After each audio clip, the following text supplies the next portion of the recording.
your crystal ball.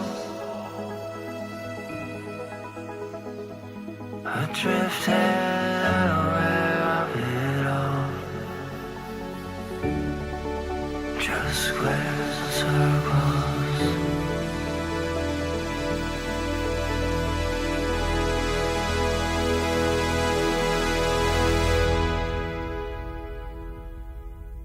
All the thoughts and dreams, feelings that I'll need here.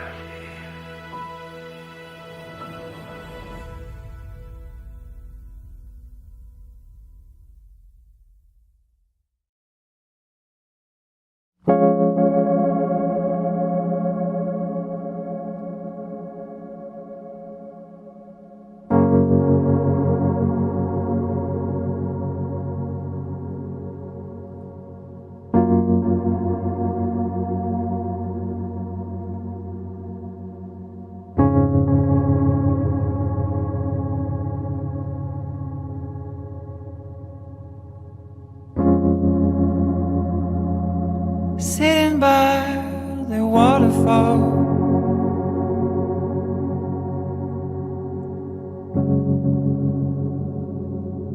flying with the clouds,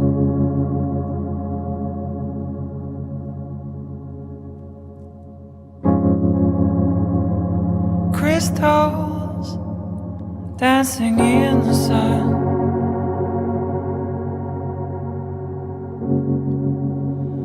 Colors are falling in my eyes.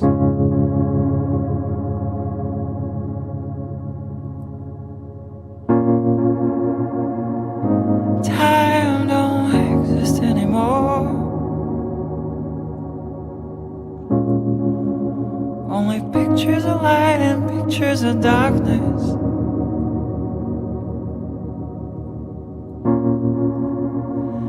Free like never before.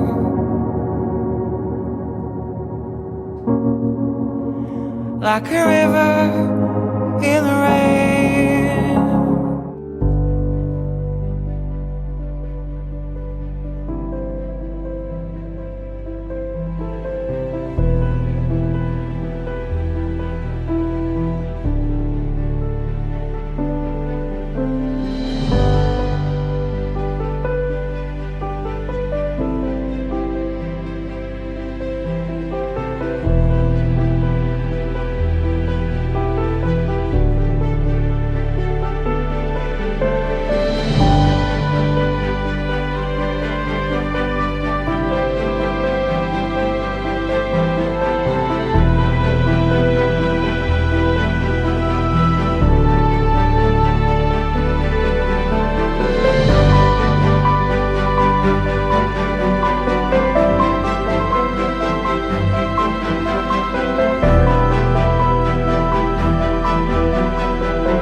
Good afternoon, everybody.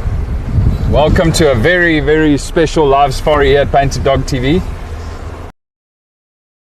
course, we have the lovely Marine with us, everybody, and we are searching for leopard. Welcome, Marine. Hello everyone, hello Gareth, thank you for the invitation. Yeah, looking forward to see if we can get one of these spotted cats. Yes, please indeed. And thank you so much, Marine, for joining us. I've been really looking forward to this. We've got to find a leopard though. Definitely, yeah. Can't be two leopard lovers and not find one. 100%. So the pressure's on. Yeah. We have to deliver. We're very excited to have all of you with us as well, everybody. It's such a beautiful day. The sun's come out. The ground's starting to dry up a little bit, which should hopefully make our tracking a little bit easier this afternoon. We got started early, by the way. We've been out already about 40 minutes. We've been searching our usual haunt, everybody, to see if we can find any tracks of the young female leopard that's resident around our camp. We haven't found any tracks yet. I think my partner in crime, Brent, is also going to go out this afternoon. He's going to search the far western side of the reserve to see if there's any tracks of her that end.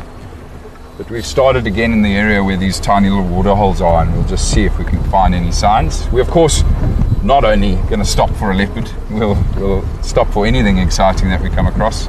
We actually have just seen a leopard tortoise, by the way. Marine spotted it, so her eyes are working, which is really, really cool. Yeah. Tortoises have come up thanks to the rains that we've had over the last couple of days. Right, let's see who is with us. Wow, lots of people chatting. That's good news. We like that. Welcome, Carol. Welcome, Mary. Hello, Connie. Hello, Barbara. So lovely to have you with us. Elsa, good afternoon. Hello, Willow. Hello, Jade. Jennifer. Who? Loads of people. This is wonderful. If I've missed you, I apologize. I'm just scrolling quickly here, trying not to crash the car while we drive. But please do send your questions through, everybody. Marine and I will have a look at the phone every now and then and see if we see any questions. We'll chat about whatever you want to chat about. We're going to be chatting amongst ourselves, and we're going to be searching for leopards. Very, very excited. And what's quite cool is a lot of the other vehicles out this afternoon, most of which are Leadwood homeowners, they've caught wind of what we're doing this afternoon, and they've been real sports. They're all out looking for leopards. So everybody is on a leopard mission this afternoon, which is very cool. So if our friends find them or find tracks, we'll head that way as well. But we're going to start down here in the south of the reserve this afternoon, see if we can find any signs of this particular female, the Kudu Krip 2-3 female. This is her territory we are operating in at the moment.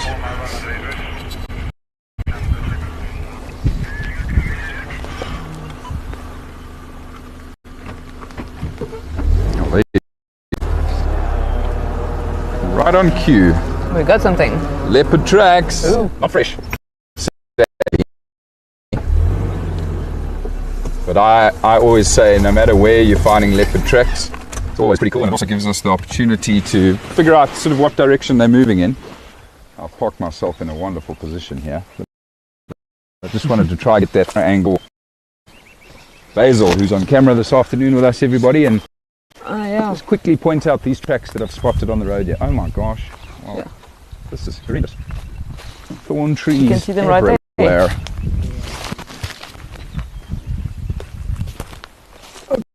Okay. I've survived. I've made it back to the road. Amazing. You see the tracks here, everybody? Over here. They're quite faint, so not very easy to see. This is probably the nicest pug mark up front here. And it does look like it's her. It looks like this female. Not fresh, probably a little bit of rain on top of the track. You can actually see the little craters that have formed inside this leopard's track from light rain that's fallen on top of it. Now the last rain we had was yesterday. So like I say, not the freshest set of tracks in the world, but at least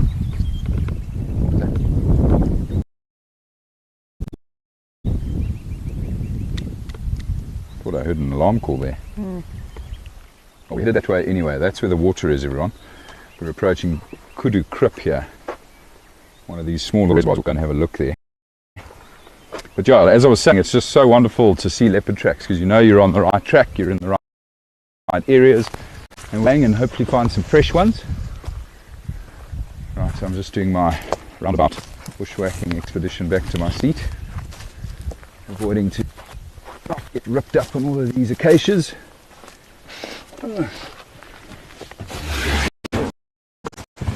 go if there's any signs. This leopard's tracks here can actually go towards the water. They go away in a southerly direction, probably towards Leopard Dam. I just want to have a look around the water here, see if she's been here recently.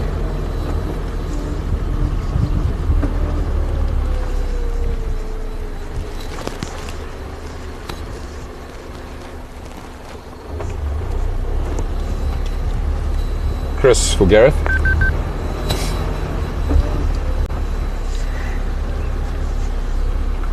Chris for Gareth. Sorry man, I was just busy there. Were you looking for me? I found fresh tracks on the northern fence line just east of Rietspruit Link. There's a little flat in the fence there and she's gone through unfortunately, so no joy here, I'm going yourself. Copy that. Thanks for your help, Chris. That's very interesting. So, one of the Leadwood homeowners found some fresh tracks of a female leopard up in the north of the reserve on the Leadwood property. And I'm almost certain that that'll be the Leadwood female that Chris was busy tracking there. But very interesting that he said that he can actually see where she's then gone under the fence. So, that leopard has found a warthog. It's not a burrow really, it's just where the warthogs have dug underneath the fence. And that leopard's gone into the neighbouring property, which is Zandspruit Bush in Aero. And we know that she regularly goes in there. I think have you had pictures come from Zandspruit? Yes, I actually did, yeah. I did receive some, mainly from camera traps, but a couple of also sightings from the landowners there. Amazing. So. And you know, was she seen with a cub on Zandspruit? No, I don't think so. Not that I remember of. Interesting. Yeah. Because she has had a cub, but that cub must be, I suppose it's probably close to the age where it might have separated from it. I hope that's the reason why she's not being seen with a cub. I mean, of course, you know, she'll leave the cub at times when she goes hunting. Sure. But very cool to know that she's still operating in the north. Not cool for us, of course, because we're not going to see her this afternoon, but we do still have another game drive tomorrow afternoon with Marine, which is going to be a lot of fun. Just a reminder to all of you that have tuned in this afternoon, we would love your support tomorrow afternoon. We're doing another very exciting leopard mission with Marine, and tomorrow afternoon's drive is to raise funds for her incredible project called the Ingwe Leopard Research Project, which we are thrilled about to be involved in, and we're just trying to raise some funds for Marine's efforts. So if you can join us on tomorrow afternoon's drive, please reach out to us, info@painteddog.tv. And if you just have a look on any of our social media, you will see some of the links and ways of getting in touch with us to join us on tomorrow afternoon's drive, starting same time, 4:15.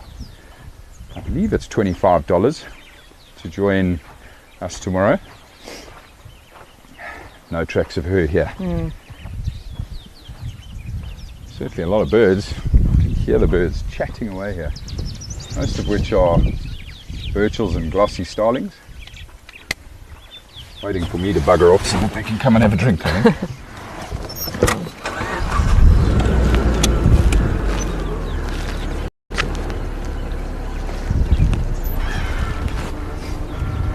Right, so I just want to quickly shoot up to the next junction here to look for tracks of her. Let's see if we've got any good questions coming up here, Marine.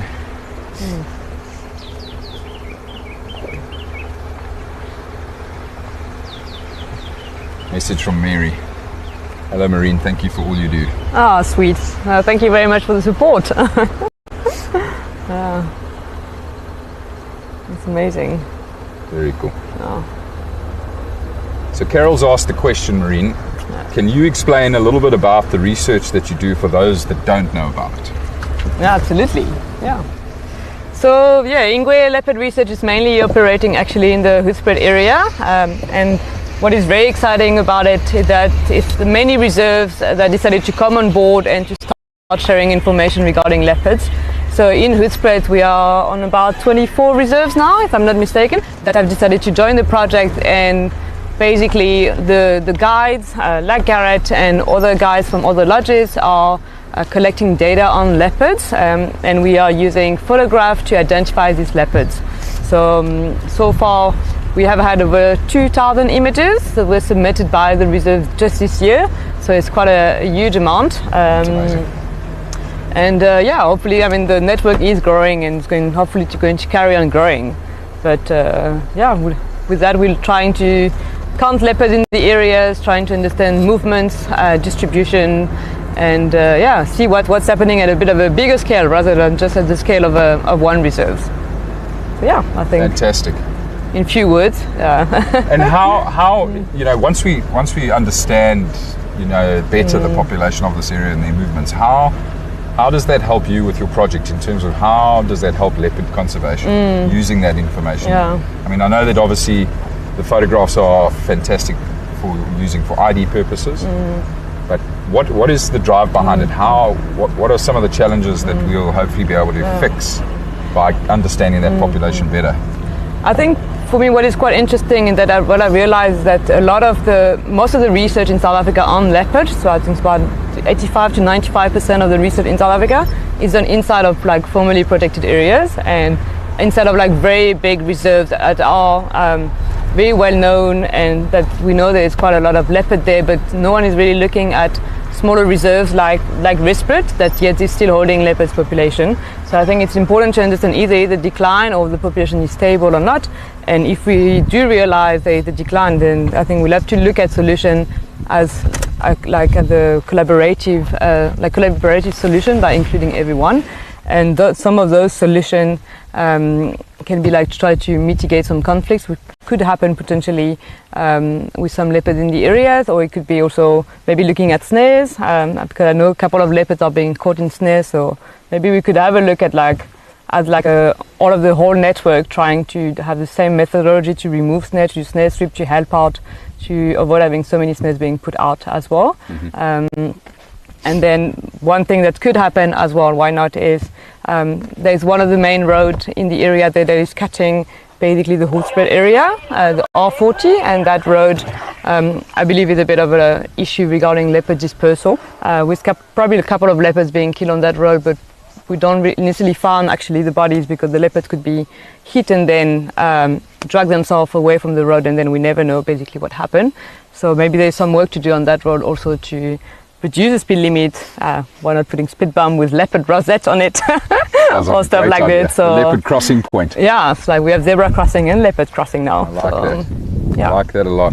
But I think it will all depend on the result of the study and all of that. So yeah, we'll find solution all together. Yeah. Oh, awesome, Maureen. That's a very exciting project. We're very excited to be a part of it. And yeah, hopefully we're going to show you one of our Rietspruit leopards. Yeah.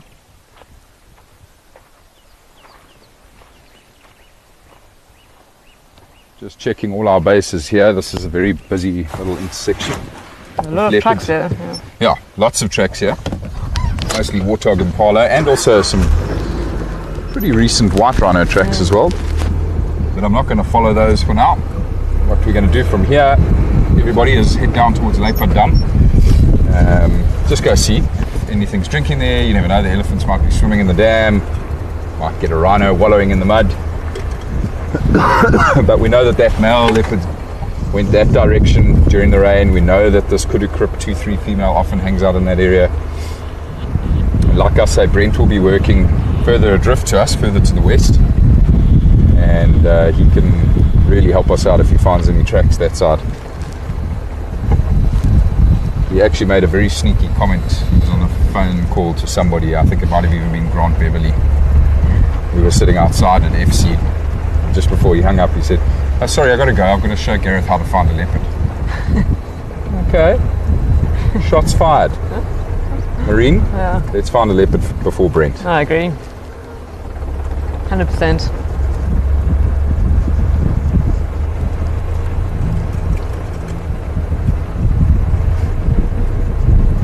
be a bit of a mixed feeling. Brent finds a leopard before us. Like it's cool that he found one, but then Yeah, exactly. he won. So yeah. It's okay. Him and I have good competition with each other. Win some, you lose some.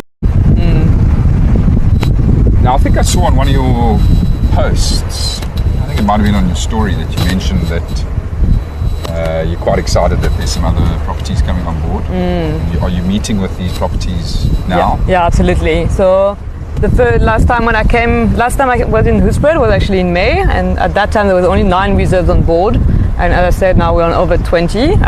There's quite a few people that came on board, but I haven't had a chance to meet the team, whether it's the guides or the owners or the managers of the place. So now it's time to go and and connect a bit better and get everyone excited about the project.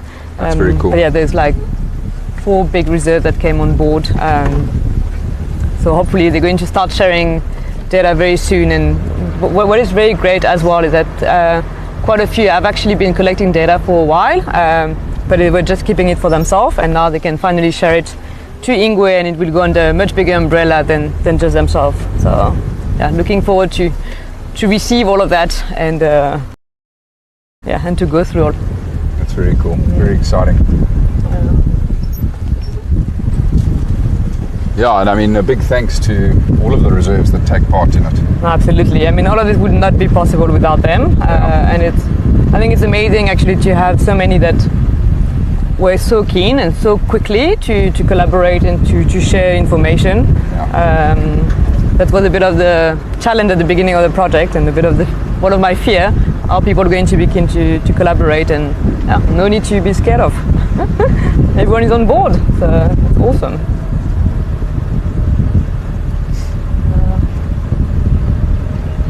See, somebody made a comment about counting leopard populations accurately is notoriously hard to complete.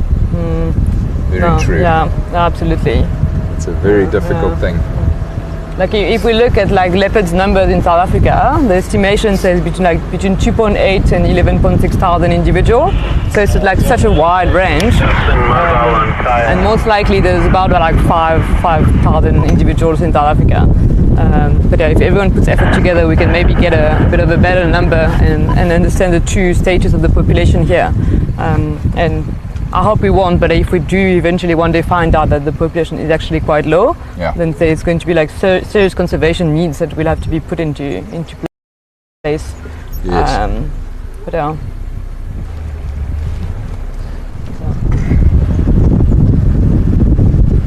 And I think one of the challenges also about counting leopard is that they spend a lot of time outside of protected areas, and those areas are difficult to monitor because it's like on private lands. Then you need to get access and all of that. So yeah, it's not easy. Conservation's never easy. No. But we love it. We love getting involved. Good afternoon, Michael. Good to have you with us, bud. How are the withdrawals?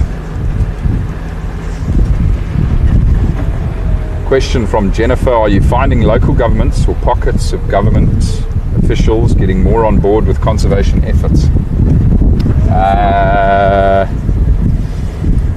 I'd say it's a tough one here in South Africa. Our government isn't switched on enough with regards to conservation. But when you look more sort of local, so like our local officials here in the Rietspruit area, our wildlife conservation and tourism officials here, very much so. They are very on board with protecting, our natural heritage that we have here. One thing that always pops into my mind is that, the hunting of endangered species, but also some of the more iconic species, no longer happens legally in our country, which is wonderful. To get permits to hunt an animal is almost non-existent.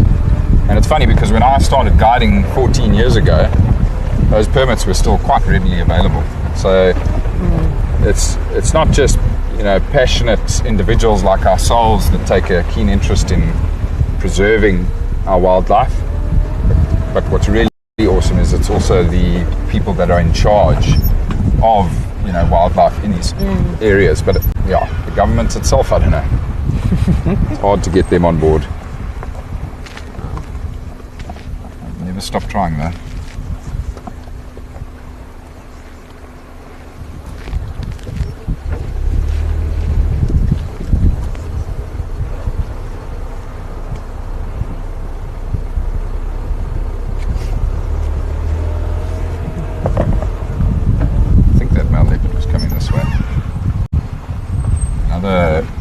Small little riverbed here. Where? There. Oh. On the road. Sorry, Chris, I had my radio down. Can you please repeat? Wanderer Poole on Leopard Rietspruit, walking east on the road. Copy, thanks. I'd like to make my way up there. Probably be there in the next 15. Copy.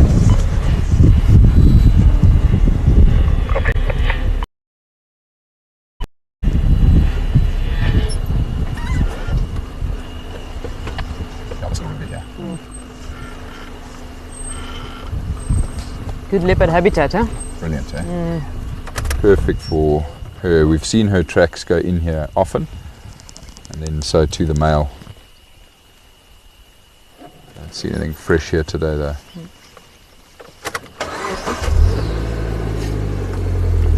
So there were leopards mating, must be almost 3 weeks ago now, Maureen, down here in the south, close to our camp actually. Oh, amazing. Well, Yeah, so fingers crossed there are going to be some little spotted furballs around pretty soon. And we're all hoping it's that Kudu-Krip 2-3 female, because then we might actually be able to work her in the cubs. sure. Get them relaxed with the vehicles. Oh.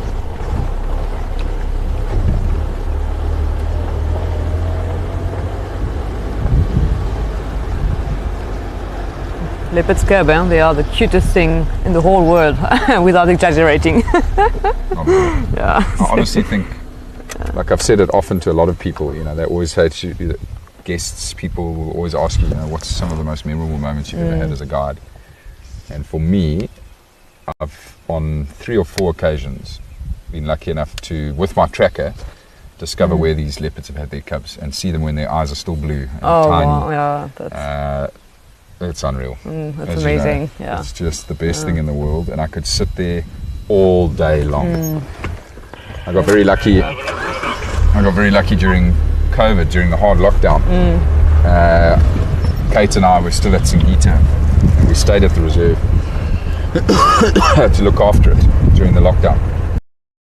And the guide's responsibilities included maintenance of the whole lodge, but more importantly, I think just to maintain presence on the reserve. We were going out every morning, every afternoon, and I was pretty chuffed with myself, because after about 2-3 weeks I figured out one of these female leopards and figured out where she had her cubs. I was the first one to find them, see them, and then pretty much had them all to myself, because That's amazing. the other guides were out doing other stuff. We were, you know, they were working other sections of the reserve, and I'll never forget sitting with a female leopard and her one cub. It's interesting. I only found Really? one cub. Yeah. Oh. And did It the was cub probably like, stay? the cub was probably about, I think about 2.5 months old when I eventually found it. So probably had some siblings which got killed by other predators. And could you see that cub growing, or did you? No, sadly not. shame, The mother died not long after that. She was quite a famous one in the South called Hukamuri. Okay. Hukamuri female. We don't know for sure what happened to her. She literally just disappeared off the face of the earth. There was no reports of her from any neighbouring reserves or neighbouring camps. Last seen going to an area called Ottawa, and that was it. Never saw the cub again. You never know. She might have left the area entirely with the cub, but Yeah, I think seems more quite likely. unlikely. Yeah, I think more likely that they got killed. But yeah, super grateful for that time I got to spend with the tiny little leopard.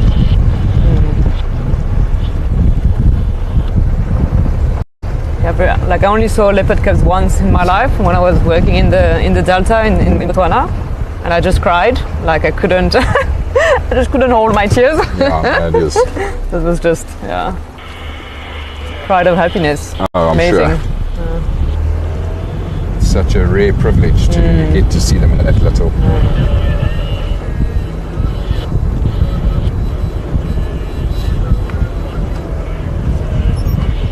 And quite funnily, I think it was in October, and I was doing sober October. Yes. But then that night I had I had champagne with a guest. You broke routine. I was like, You that's ended sober October. like it's a very good excuse. That's a perfect excuse.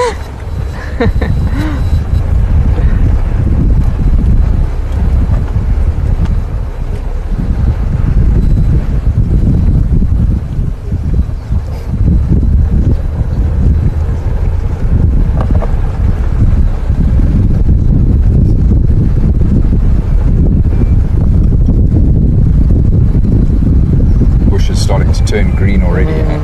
Amazing. Cool.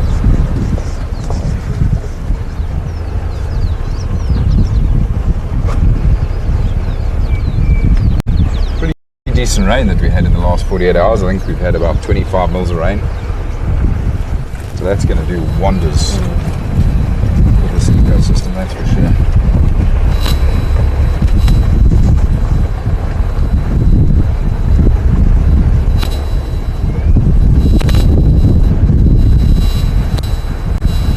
Now, Maureen, you have of course driven around on the Rietspruit before. You in fact did quite a bit of work here. Yeah, You say it was a year and a half? It was in 2017, 2018. Yeah, it's quite amazing to be back after so long actually. I used to work for an organization in the area, and we were doing some like management of the bush, like bush encroachment, erosion control in the area, and we also help out with game count. It's quite amazing, and actually when the lions were reintroduced here and the cheetahs, I had interns working on their movement from the moment they got released from the boma. So it was it's amazing to be back after all of these years, I feel like. And actually the Rietspruit Game Reserve is, I think, one of the first ones that came on board in the project. So it's just amazing, and to get the support of the reserve actually. That's very cool. Back where it all started. So good to have you back. I don't know if you ever have been to this waterhole we're getting close to. You may have. Probably, yeah. But it's my favourite. I've just jumped off the vehicle, guys, because that male leopard tracks are here again. Just want to see if he turned into the drainage line or if he went up towards Leopard Dam.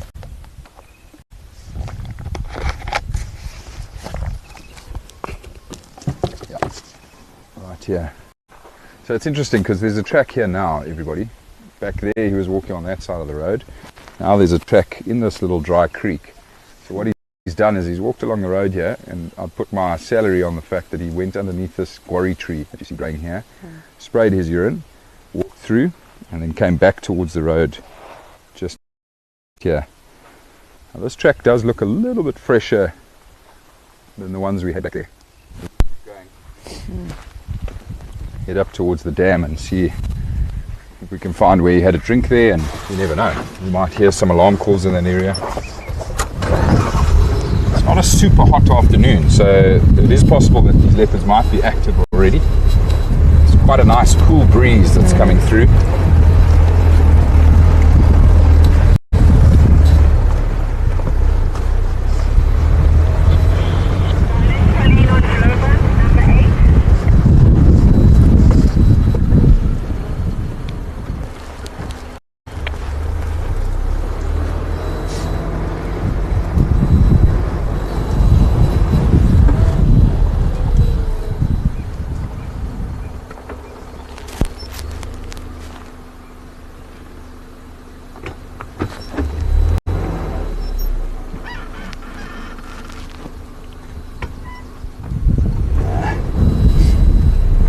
Tracks here again, but these tracks are old.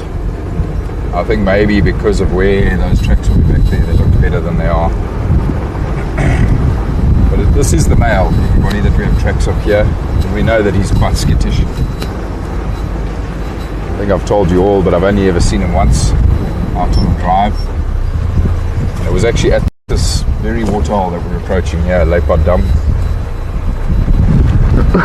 But I wanted to come this way regardless to look for tracks of the female, who I'm hoping was the one mating with him a couple of weeks ago. You know, actually that male, so he's called like the blue bank male. Blue-bank male, yeah. And he's actually been seen also on properties around, and Raptor's View, which is like right next door, has captured in a couple of times every month on camera traps. And he's huge, so he's massive, yeah. And he's also been captured on another camera trap in another property. So he's definitely moving between the three properties. So he probably might be one of the dominant male of the area. Yeah, he certainly is a mature male. You can see it when you see him. I mean, you see the tattered edges of his ears, scarring on his nose. He's been in lots of battles and he's won himself a prime territory here, a big one. We know that he, goes beyond the Rietspruit's borders. It's a couple of deka. Exactly why a leopard would want to walk up a dry riverbed like remember this. that place. You do remember this? I do remember the place actually. Good. Oh, this is Very my cool. favourite. Leopard. I mean, the name helps as well. Yes, true. It is true. Let's just go park in the shade down here and just have a listen. I'll jump out. I'm just going to quickly check the water's edge. See if we can find any of those beautiful pug marks.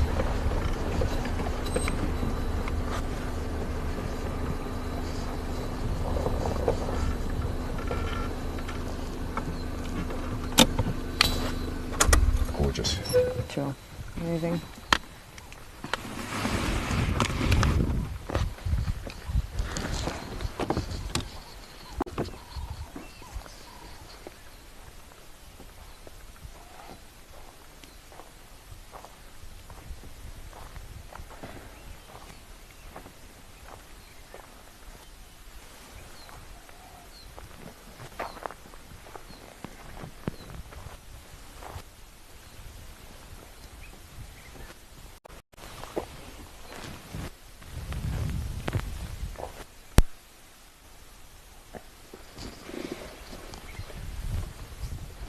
Absolutely amazing to be in the bush again. That's incredible.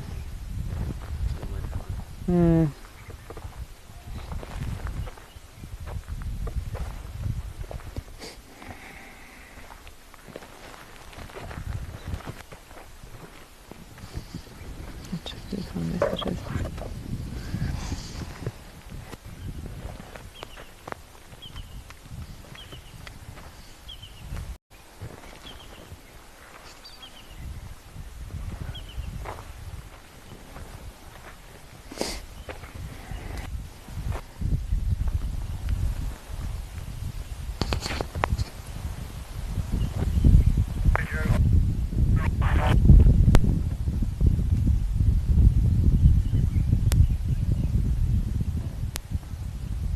Sorry, so I'm actually just going through some of the questions.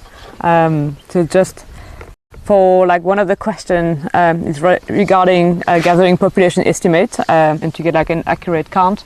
So actually it is true, like we'll never be able to count all of the leopards of South Africa. I mean, that is being way too optimistic. But there are different methodologies that allow you to get estimates. And so basically that would be like the second stage of the project. And on the second stage we'll get all of the reserves at the same time to be gathering data and using the same methodology, and it's probably going to be like through the mobile app and through camera traps in areas when there is no game drive, and then you get population estimate, which is never of course a true count, and then by doing so a couple of times, like if you do it a couple of years in a row, then you will be able to get population trend. So this is how most of the leopard estimates are being done in South Africa here. So that would be the plan, but that's stage two of the project. Stage one is first to get people on board, get everyone to collaborate and gather images of leopards to try to identify all of them. Correct, I do. Yeah. Okay, copy. I'm not going to be responding there then. Thanks. And it's actually it brings to the other question regarding like how to identify leopards. So like, we're using like the rosette pattern of the leopard, which is unique like your fingerprints. And I'm using an AI tool, a platform. It's called the African Carnivore Wild Book that helped me go through all of the images. And the AI basically sorts out all of the picture and tells me which leopard is which and which image is a match to which other image. All of this using the spots. So that way we don't count twice the leopard, one leopard, but each get their own ID kits basically. Yeah. Are you able to identify your leopards just looking at them? The tracks. No, Looking at the leopard. Yeah. So I think some people think it's quite tough, but when you get used to it, Yeah. I think it's fine. Yeah. Look, like I was saying to you earlier, it's those three females that I see the most, and then obviously the blowbug male that I like to call the ghost. spot him a mile away because, like I say, those very tattered ear edges, I think. So the only pug marks I found out here, guys and girls, is a whole bunch of pretty old lion tracks, but they're not great though. A lot of animals have walked through them. You would have noticed I walked to the end here to come and check this little channel here. A leopard is very clever, so it usually won't drink at the main body of water. It'll come to tiny little puddles on the fringe like this because they know there's less chance of a crocodile leaping out and grabbing them, which they do by the way. Crocodiles do kill leopards and eat them. But what I also spotted is this beautiful, nice big wallow that has formed on the edge of this little channel. And it's a white rhino bull that had wallowed there today. Such a lovely spot. Pity he wasn't here waiting for us. Anyway, we're going to carry on. I haven't seen any female leopard tracks here. I didn't see the male leopards either. He might have gone over the dam wall to the other side. But I'm going to work our way back towards the Mundur and Krip. Just go and check that area again for any tracks. I think someone was asking, how do you differentiate male and female leopard tracks? Mainly size and width. Female leopards tend to have quite narrow tracks. I mean, obviously the front paw print is different to the back paw print, but it's predominantly size. Can get a bit tricky though when you've got a young male and a big female leopard. But again, that's when you look at how narrow it is. So it might be the same length, a young male and a big female, but her track is generally quite a bit narrower. Okay.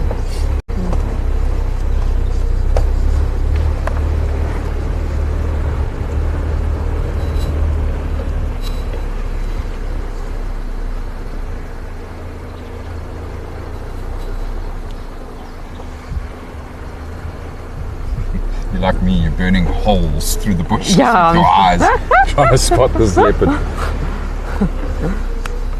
Yeah, that's been me since I think I could talk. I've always. Looking. My dad got us hooked on it. My brother and I and my father, all super passionate about leopards.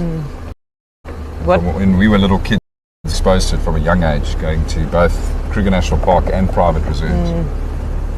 Never forget. Must have been about 14, 15 years old. We went up to Zambia, South Ingwe.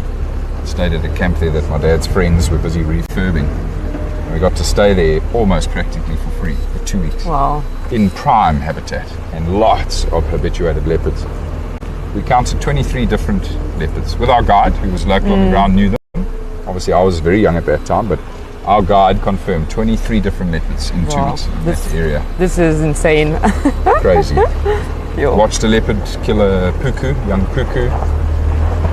We watched leopards mating, saw females with cubs, and the lions as well up there were phenomenal. Almost like swamp hunting lions. They also run through, the water channels after those puku and the red lechwe. Absolutely incredible experience. Amazing, yeah.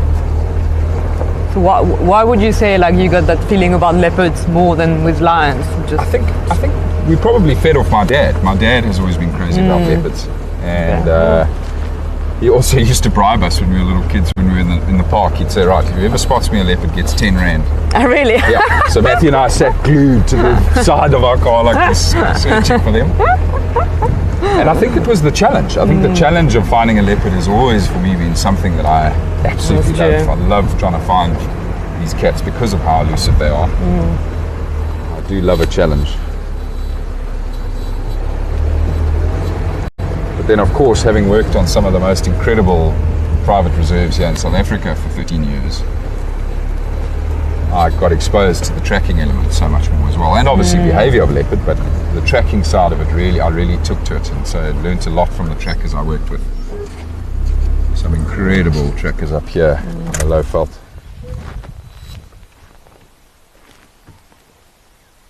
Thought I heard a branch break there.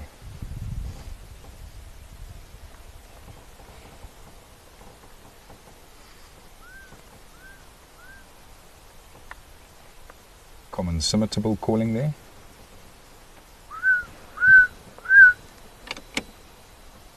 Beautiful sound.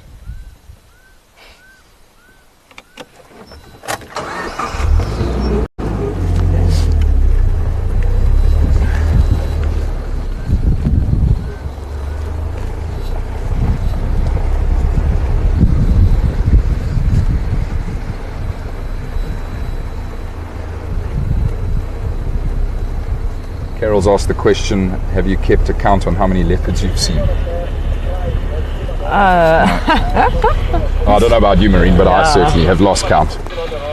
No, like, no, I don't remember. I don't remember, but I think I definitely saw many less than you. That's for sure. I've been spoilt. It's got to be hundreds and hundreds of different leopards. Really? Yeah. Oh wow, that's amazing. I don't think I'm more than 20, to be honest. Yeah. But yeah, but hopefully we can add one more to.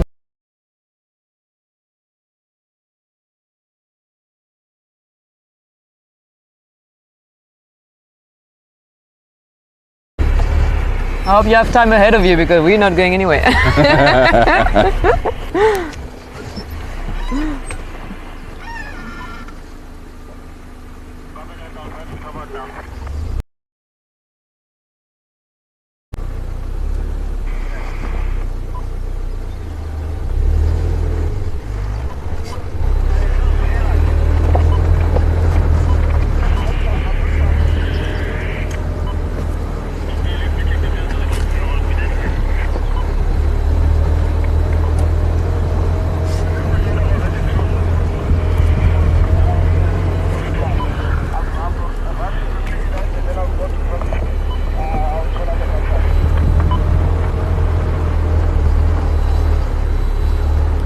Stations following up on the lines. Where exactly are those tracks? So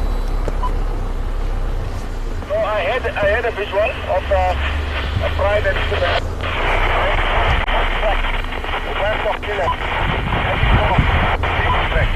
I lost the visual. I'm switching to the Leopard track. Look at them again. Okay, copy, thanks.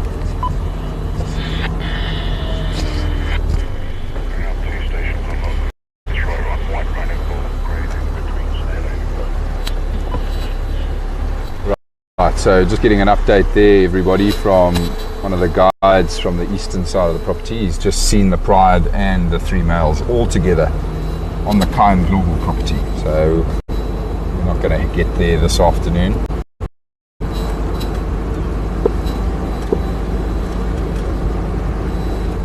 I was just checking to see if they were maybe close to us. Definitely would have popped in there, but never know, we might get lucky with them tomorrow. Are they all together now? Yeah, sounds like all 9 together on the move. Probably hungry, I would guess.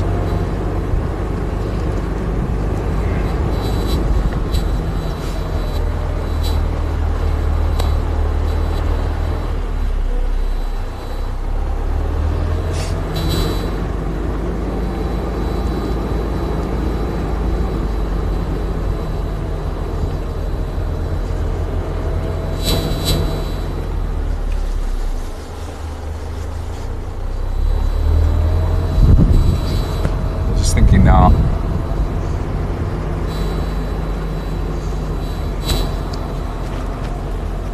yeah,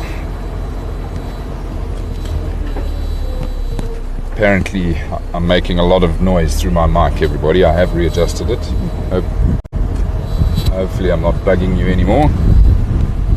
But I was just going to say, you know, I'm scanning now, Marine, from side to side, obviously looking for anything and everything but leopard. I just had a thought now, you know, working in the places I had before, it was quite easy. It was either just under a bush, in the shade, on a termite mound, or in a tree. That's 9 times out of 10 where you would be seeing the leopards. I've only seen a leopard on a termite mound here once. I've never seen a leopard in a tree here before. So it does make it that much more difficult because they're not pushed to go to higher ground because of the low densities of hyena.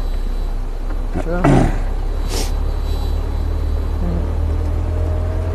just keep thinking to myself, you know, how many leopards we've probably driven past in the months we've been searching for them here since I joined Painted Dog.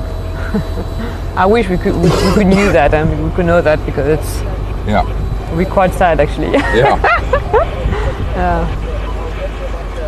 How often the animals are looking at you and you're not seeing them. Yeah, exactly. Very good at concealing themselves.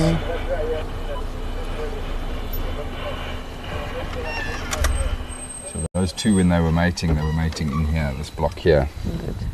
Obviously that's a while ago, but that male leopard came up this way, by the way. When I was off the vehicle earlier, there were tracks. And Andrew reported hearing a leopard calling around camp last night, so it could be this male. Just make sure we're not missing any tracks here at this intersection.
I do apologise for all the sniffles, everybody. Harrison's back at school. He started school this week, and it took only days before we had the first flu come home.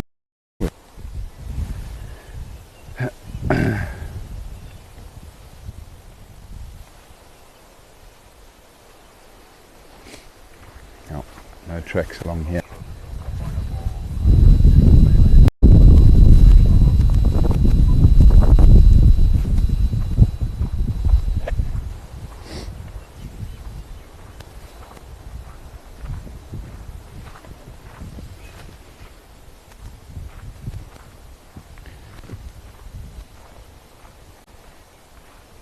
So what do you think? No tracks? Nothing. No. I don't know where she's hiding. I think she probably would have tried to connect with this male that walked past us last night if she was in the area. They've been together quite a bit. We think, at least. We're not entirely certain. The two times I have heard them mating, the gaps were pretty close together. Maybe 2 weeks apart when they were mating.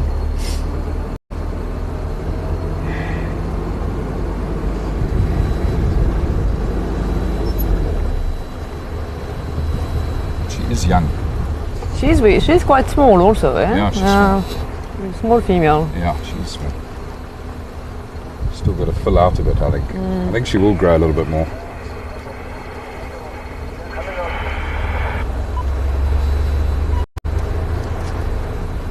So what do you prefer, male or female leopard? Female. Much more pretty, yeah? Oh, okay. Love the female. They're so graceful. Oh, they're unreal. The eyes Also- are amazing. Yeah, their eyes are ridiculous. But also their incredible skill to raise cubs on their own like that. A strong, independent woman. Huh? Very much so. Oh, my word, everybody, look at this view in front of us here of the Drakensberg. This is the clearest I've seen it Sure. probably all year. Absolutely stunning. I don't know how much of it you're gonna see, guys, because it's under some cloud at the moment, so it's cast in shadow. Sure. It is a perfectly clear day.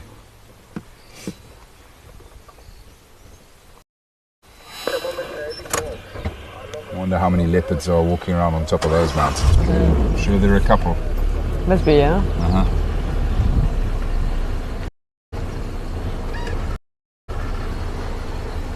Have you ever been up on top of Rietspruit? No, I don't think so actually. I think it's one of my list of things to do You when I was definitely here do. before, but maybe I need to add it on my list now. Now, you definitely need to do that now. When are you leaving us? When are you leaving probably leaving Rietspruit around the 4th or the 5th of November. So I still have some time. You've got time? But It's also a good time right now. I'm just thinking about the birds. You mentioned how you love birds. Yes, yeah, absolutely. That is That's birding the- mecca up there. 'Cause be all of our amazing. summer migrants are just starting to return, and they're in those forests on the sides of that mountain. How long is the hike up there? Long, but you can drive up there. Oh, really? Which is really cool. Okay. So I'll drive. So you come actually from beyond that butte over there. Yeah. Drive up the back side of that butte, and you can drive all the way to the signal tower at the top of the Rietspruit. Okay. But I quite like to walk the last sort of 2 kilometers. Yeah, you have to, yeah? Yeah, it's Although gorgeous. Although it's cheating a bit. It is cheating a bit. It's gorgeous, but it's birding. You know, that's why I go. Okay. Birding obviously is so much better on foot.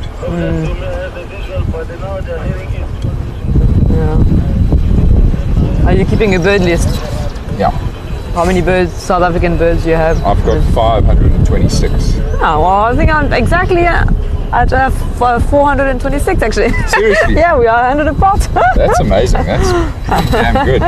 426 is Yeah. a good number. So hopefully next time I see you, I will have catch you. Yeah, exactly. I need to work on my game.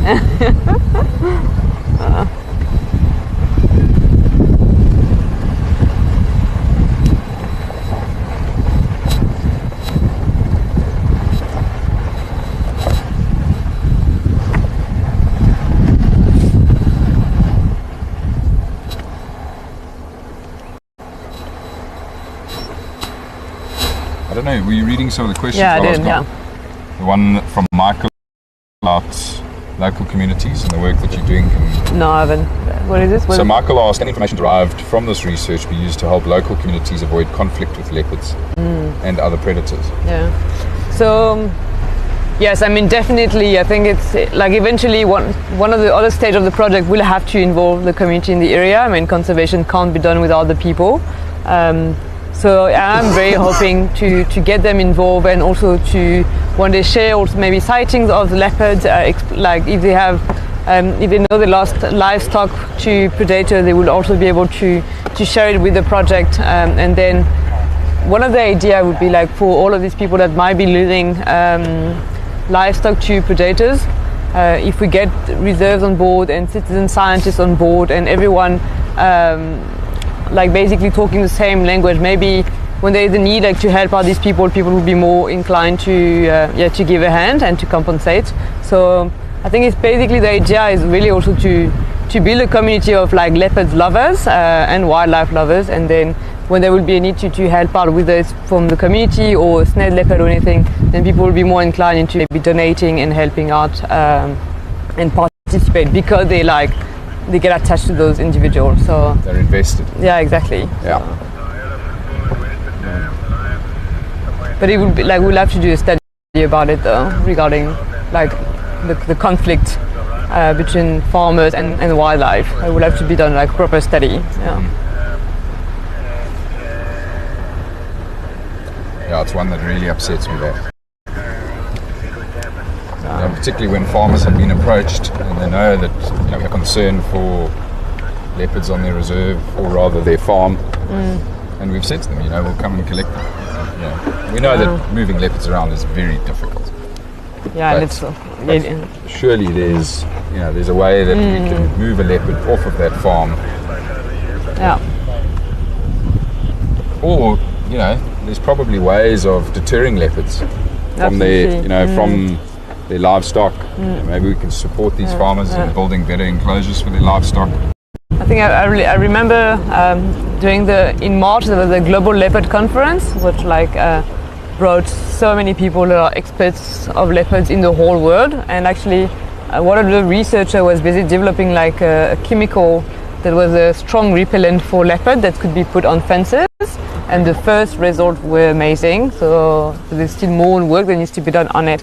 But that could be something that be quite simple method and would be a product that the farmers will buy, but I think the idea of course is to make it quite affordable, and then they would just spray it on their fences, and from the first result the leopards find it quite a terrible smell and just go back. That's incredible. That's quite amazing. Yeah. Do you have any of that information on file that you could share with me? I could find it actually. I'm pretty sure I looked at I could have a look at it. Yeah. That'd be great. I'd love to read Yeah. more about that. I think the question was, what if the leopards get habituated to the smell? But they're working on ways to mitigate that. So Maybe mix up the smell every now and then. Just yeah, slightly. exactly. Yeah. So like methods are being like looked for. But, Yes.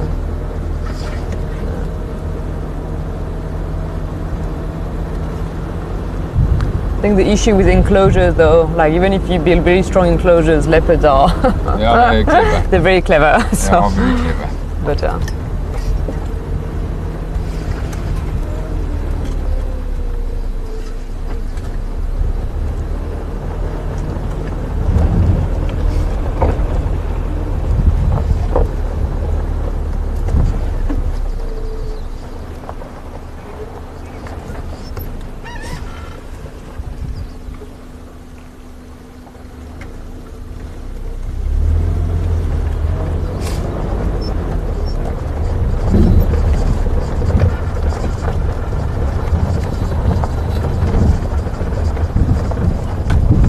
but book my theory. What does this? Orange-breasted bushveld. I really need to brush up on my birds again. You're a bit out of practice, Marine. Yeah, I am. Yeah, but it'll all be back with you after the next 2 weeks, I'm sure. Yeah, I used to be pretty good actually with birds. You must be. then You've you got like- 426 on your list. So, You're no novice, that's for sure. but when you don't see them every day anymore, then it's Yeah, you lose it quick.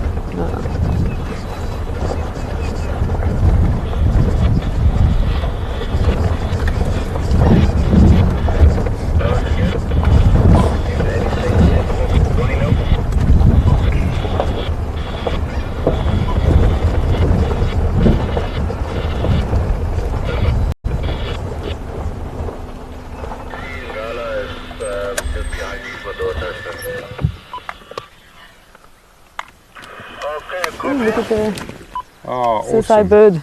That's awesome. Red-crested coron Yeah. doing his display. Lions are in the dam.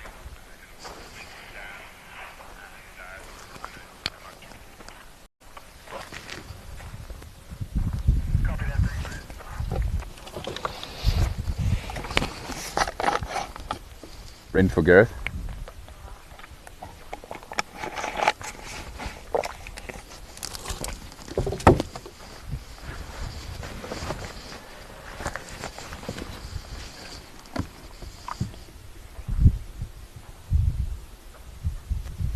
I will make my way to the rhino.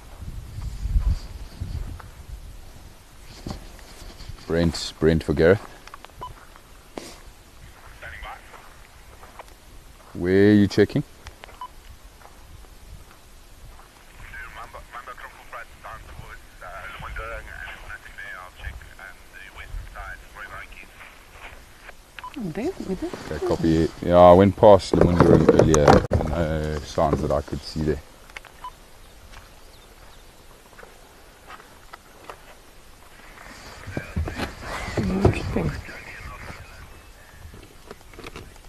What are you seeing there, Marine? You seeing birds? No, I thought something moving, but no. Not. No, fortunately not. I wish. Sometimes my eyes are tricking me. Yeah.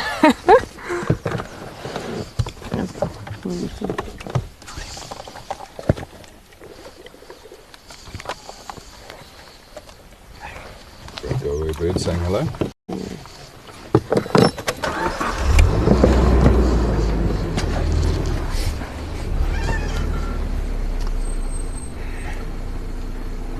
Willow, we're not entirely sure. Willow's asked the question, has the leopard that's been seen on the camp cam been identified?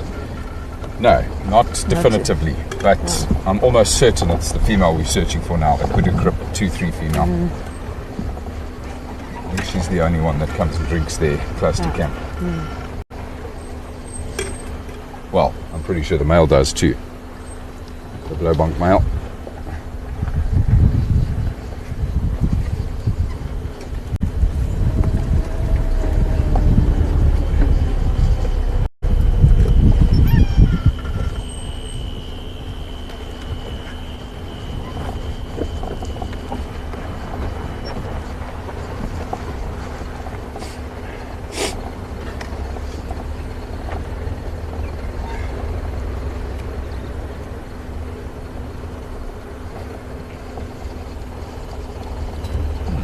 zebra up ahead.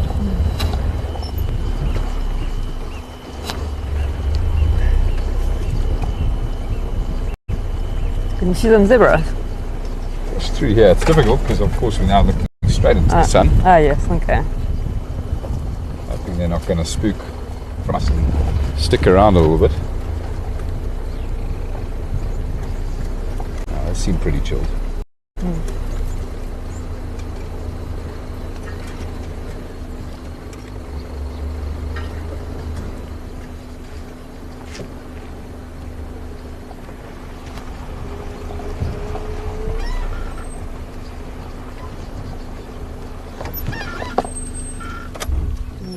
Not the easiest shot.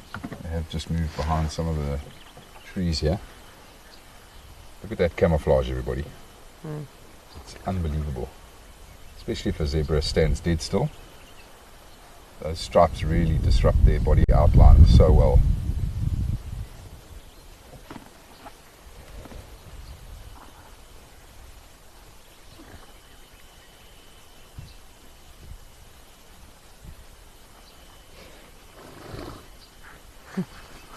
Also busy saying hello.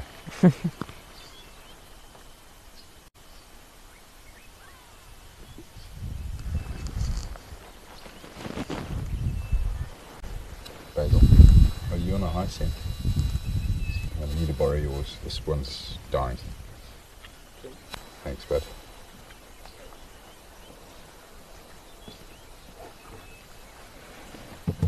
Thanks, bud.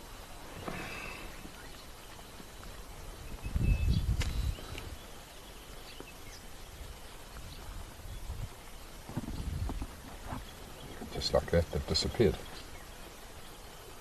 Beautiful creature. So striking. It's amazing how you can, like, even drive past a giraffe and just miss it. Like, people think just because it's so big, they're easy to spot, but not necessarily. No, especially when they're standing dead still.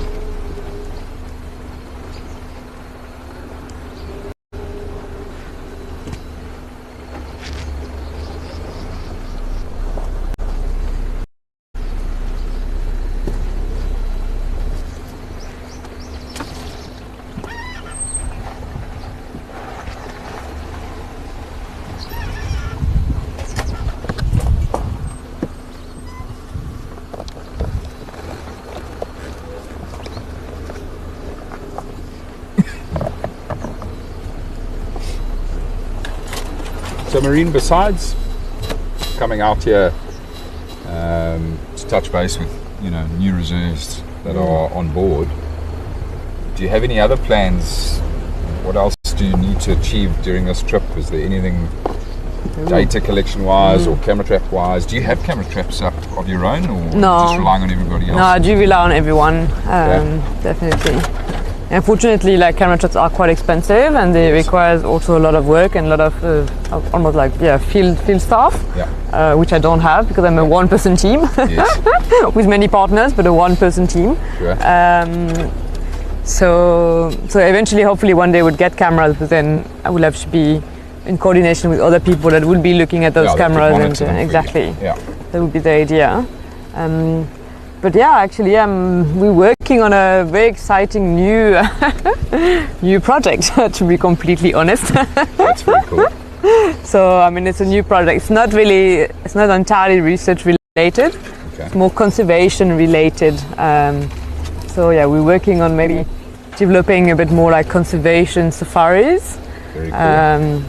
So I'm also meeting with a lot of the partners participating to the research to see what type of package we can offer as like a really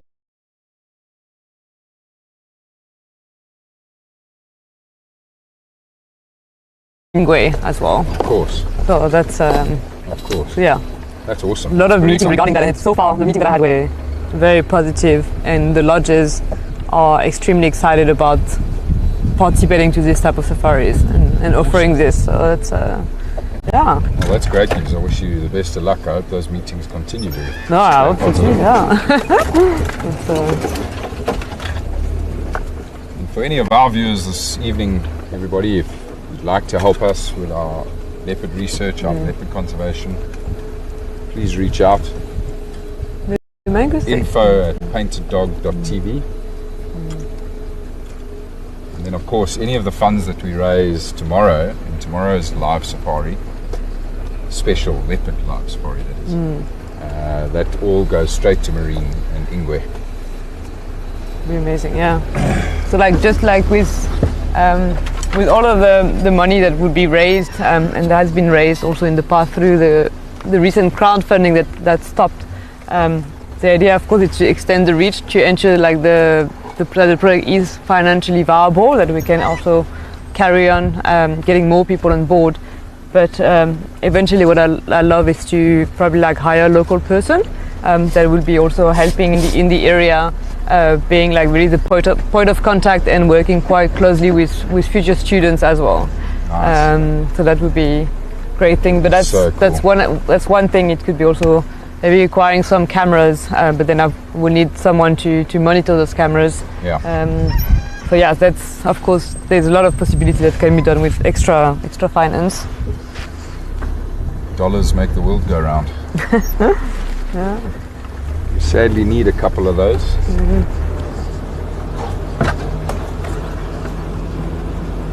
Oh dear. Yo. Elephant roadblock. Well, it's not an elephant, everybody. Let me not get you all too excited. We're just going to pick it up. But it is a big knobthorn tree. Yeah.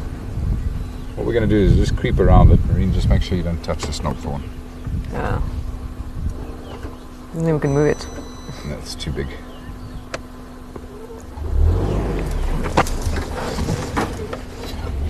Watch your leg there, Yeah.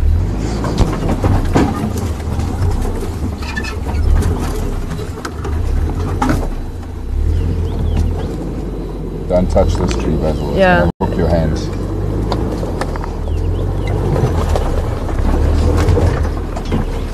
There we go. Well done. Problem solved.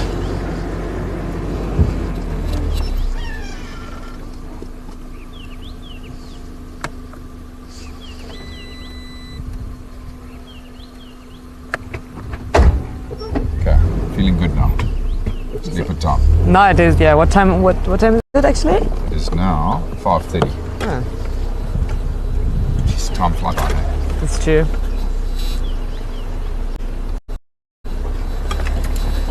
But I think everyone needs to send us a bit of luck there. Yeah, come on everybody. Everyone can crossed, toes work crossed. together. Some crust. Good juju, positive vibes, positive thinking. A face leopard out there.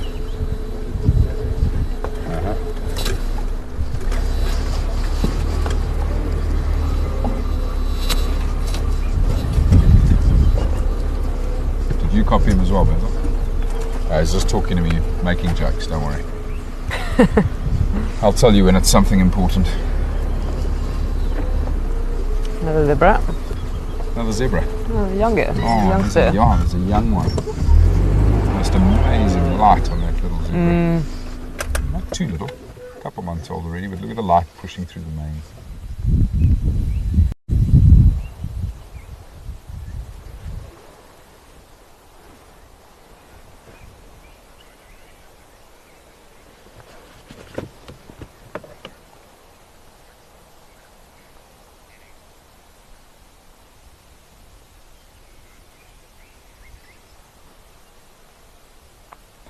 Okay, copy that. Thanks, Brent.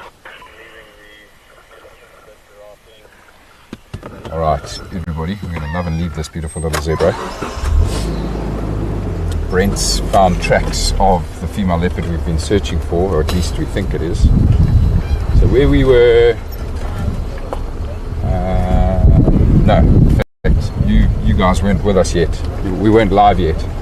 But just before we went live, we did check out a small little water hole called Lamunda and Krip.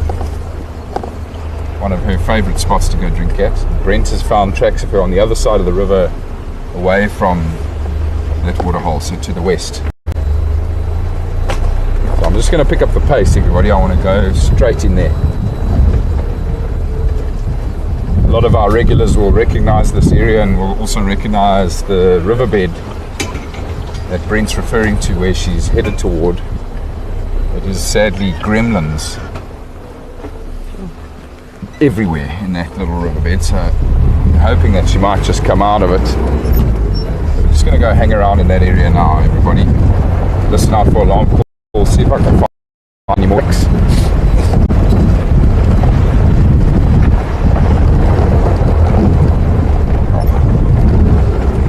Beautiful herd of impala up here. Again, just the most gorgeous light hitting their backs.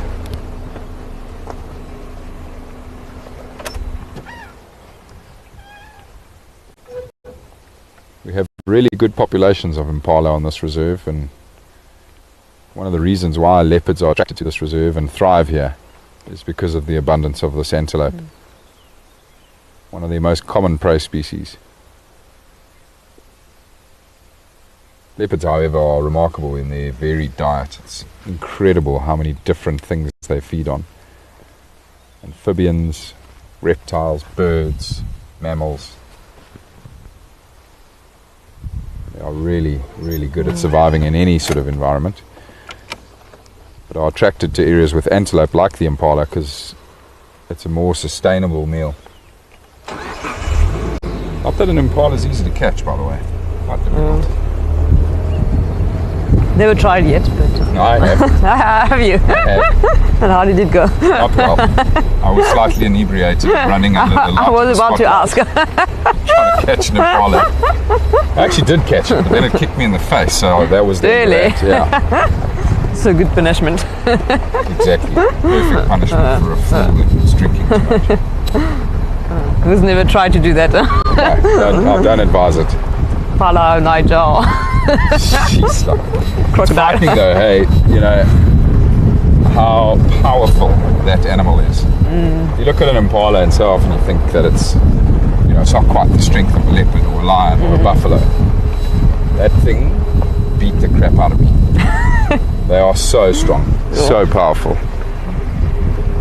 we're just coming down again here, everybody, towards that Lemunderen Krip, this tiny little reservoir. Just going to have another quick look here. It's a really nice substrate soil that I want to check for tracks. And then we might go up on the eastern side of this little riverbed that's beyond the Krip and just sit and listen. We've had a lot of luck with this female leopard in this area. And as mentioned, Brent did see her tracks. He's moved on. Brent's not there, I don't think. But he had their tracks, her tracks, on the other side of this river.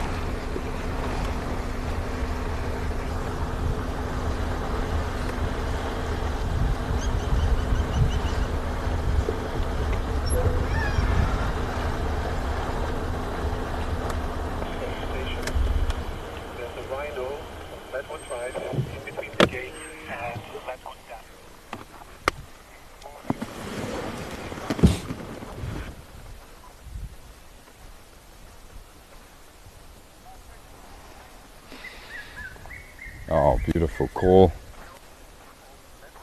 What bird's that, Marine? Red-chested cuckoo. Nice. Big mafro. The Piet Mayfro, red-chested cuckoo. Well done.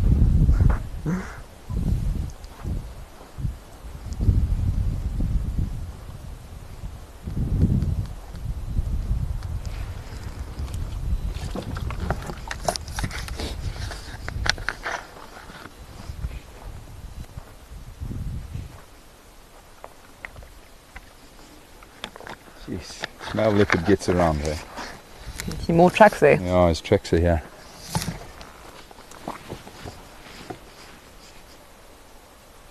Yeah, it's from during the rain, during the last rains. Going north. Brent did think that the female leopard tracks that he'd found were pretty fresh, so maybe she's following this male. Now. Yeah. So he's gone this way. I'm going to go park a little bit further up ahead and just sit and listen for a short while.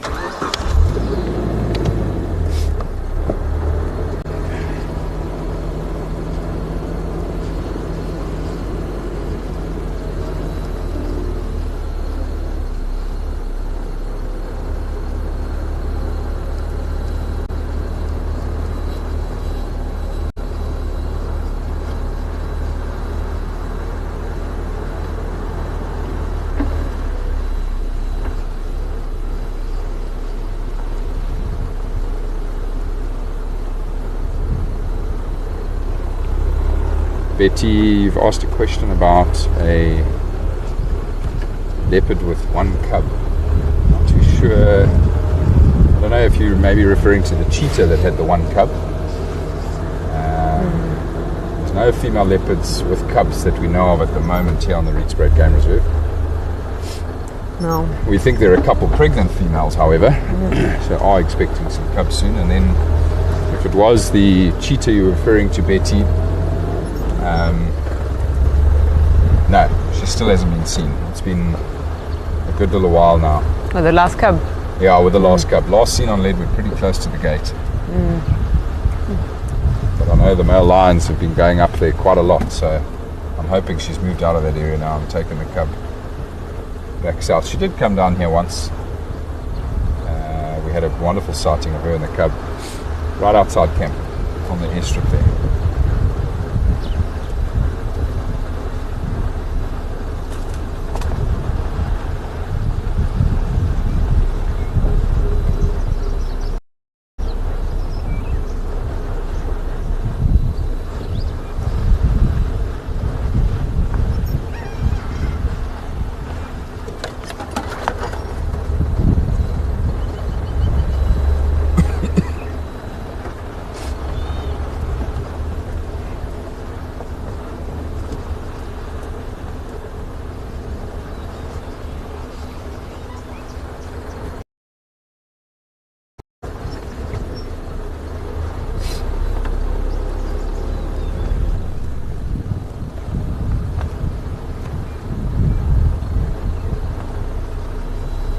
The light is amazing now. It's perfect. Gorgeous. This is when you want that leopard sitting draped over a big branch in a tree, Oh, real yeah. tree.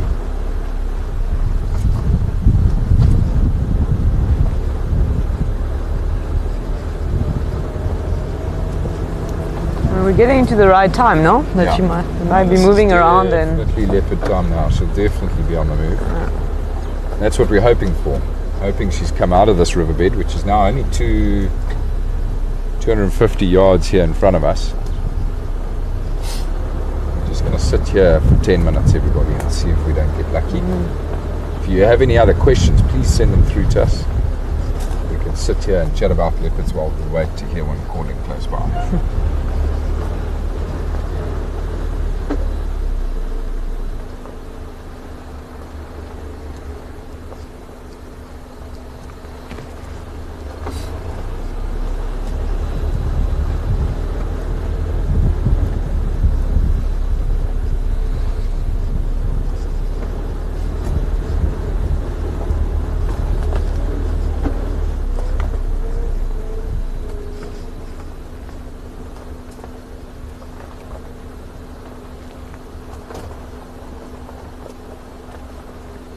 it's quite incredible because there are a lot of people now looking for leopard in the reserve, Yes. and yet we are still haven't found one. But that shows that how difficult it is to get them, and For sure.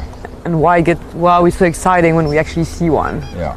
So that's what makes it Exactly. so special about them as well.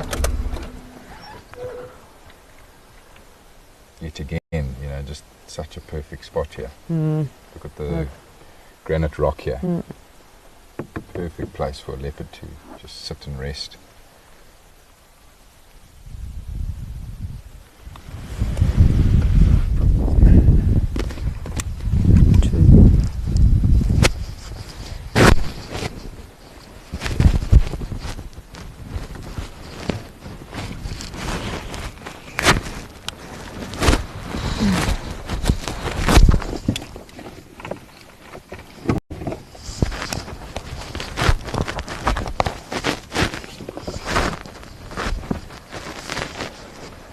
Push our leg a bit.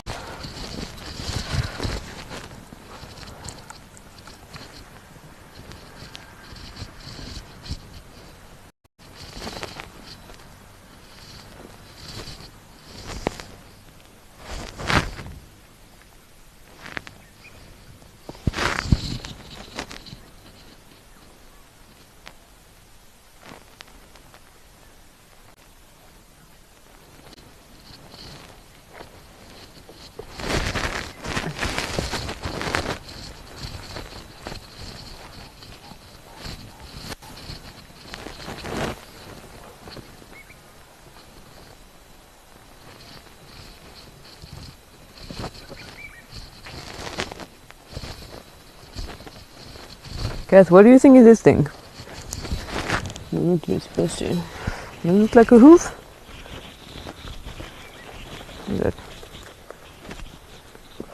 Yeah. It's a hoof, eh? Yeah. Interesting to see the bone there, hey? It is How actually. far the bone extends into the hoof. Yeah.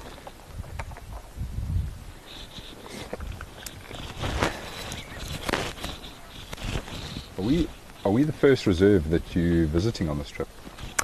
No, actually. Number 3, yeah. Oh, brilliant. Yeah. I was on Olifants West, and then on Wild River.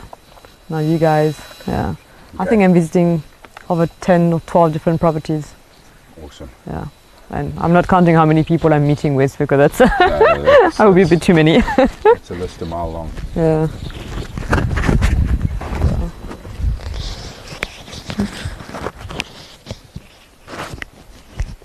Come on, Leopard. Talk to us.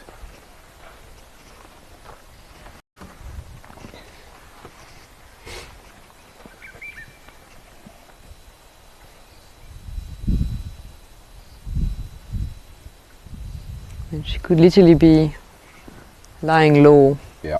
a few meters away from us. Yeah. But I know she comes out here. I found her tracks here quite a few times. In fact, the first time I saw her was here at that little waterhole. Remember I said to you where I found her? And we were sat parked here and heard her calling here. And then raced around and caught up with her just past that waterhole. I'll never forget that.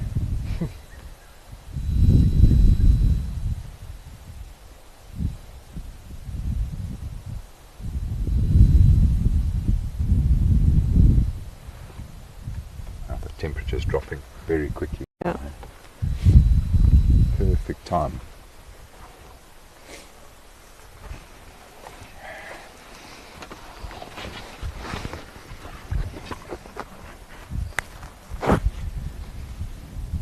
Jennifer's asked the question, do you know if any of the neighbouring reserves have spotted the female cheetah and the cub? No.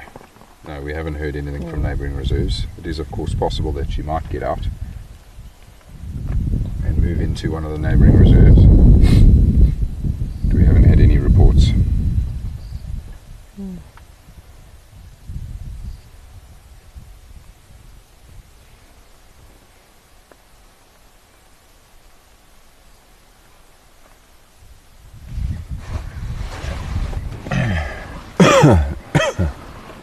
Get the light there over the clouds. Gorgeous. It's amazing. Yeah. Incredible. What's been one of the most interesting things you've discovered since the project started? And not necessarily about leopard, about anything, you know. Our reserves are operating, the impact on leopards in these surrounding reserves. Is there anything that stood out for you that is amazing or terrifying? Sure, that's a tough one. I'm going to think about it. There's not one that comes right now into my head, to be honest. Good, think. I'll get you something. Sitting there waiting for a leopard. What could it be, actually?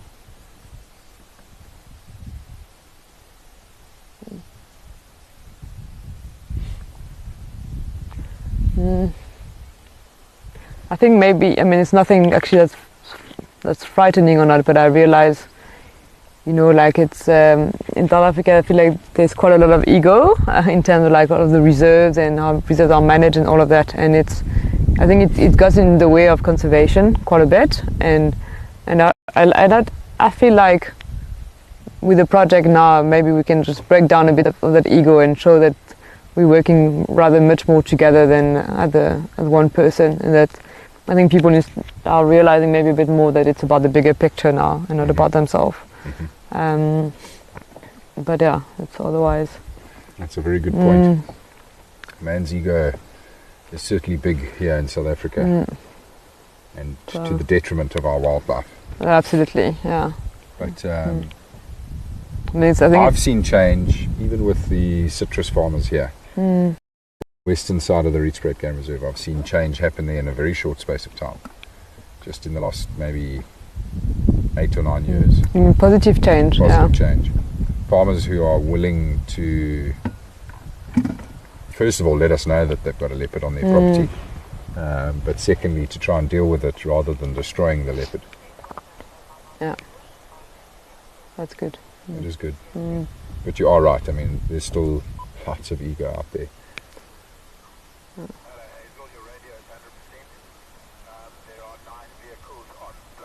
That's my dad That's- on a game drive.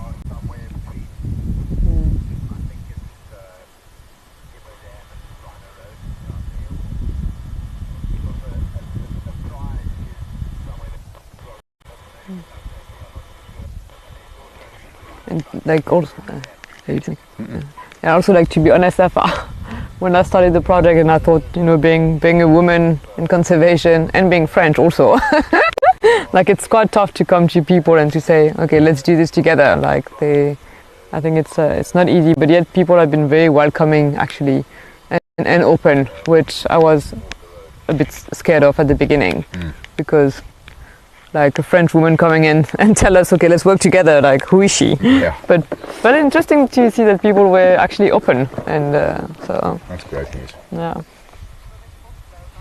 And well done to you for still going ahead, even though you were nervous about it. Yeah, I'm still nervous about it. Yeah, But yeah, have to push through, eh? yeah, but you've got some big help. We've always got your back out here. Yeah, That's what I love about this town. that's true. But that's why I started the project in Rietspruit actually, because I remember when I lived here, I thought there was such a big sense of community, Yeah. even there's a lot of things happening. Sure. But yet people are helping each other, and I think people are used to help conservation also. Yeah. Because I mean the whole place depends on conservation and in terms of economy and all of that. So if it works here, it can work also in other places. And Again. Michael's asked the question, Marine, when did you see your first leopard?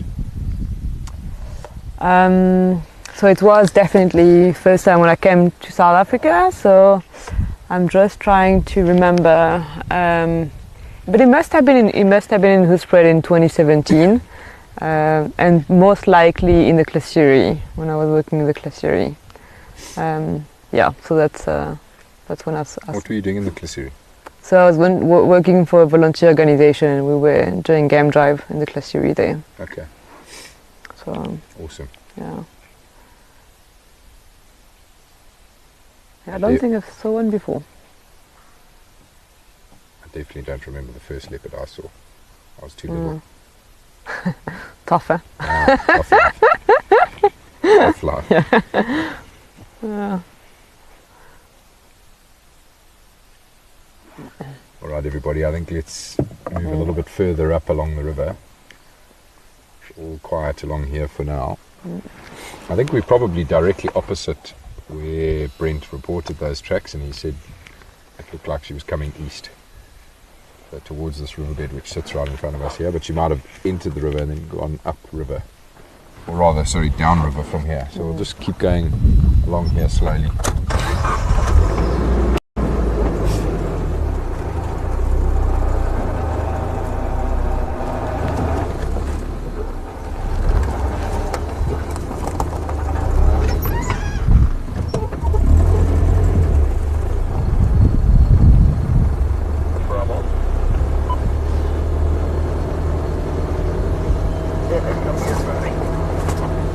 Can I approach?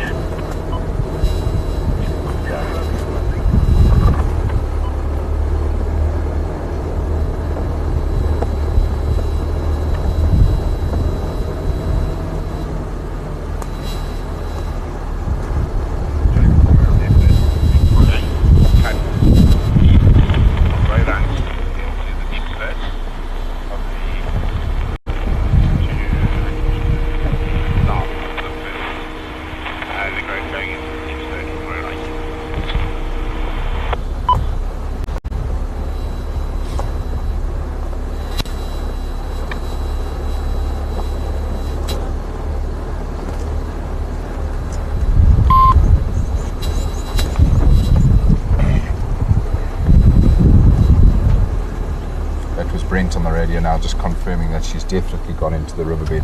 Oh, is it? This Oh. leopard, yeah. Just move a little bit further up along here and then switch off again. I'm sure she's on the move now, and we might get lucky even with some alarm calls. Oh, I'm getting excited now.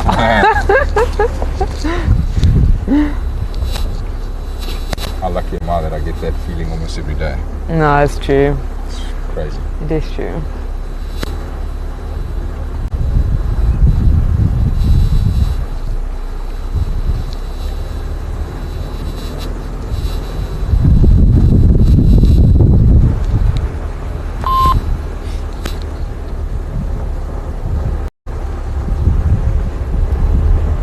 So between you and Brent, who saw the most leopards here?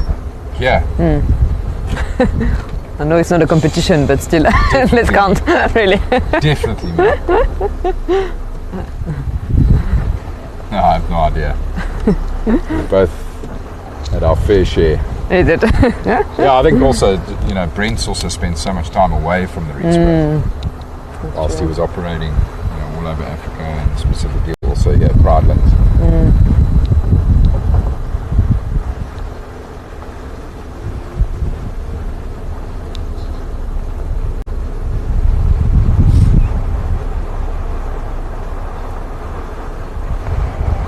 All right, just currently we drive onto the Sunspread fence.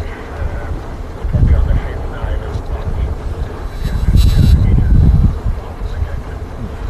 Sunset's getting better and better.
With the funding that's going to come in, Marine, and we're hoping, of course, that there's going to be lots more funding coming in.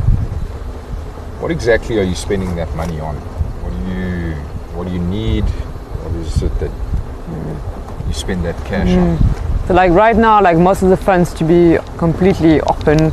I mean, help like with the operation. Of course, it covers my salary, and then like the traveling up to meet all of the partners.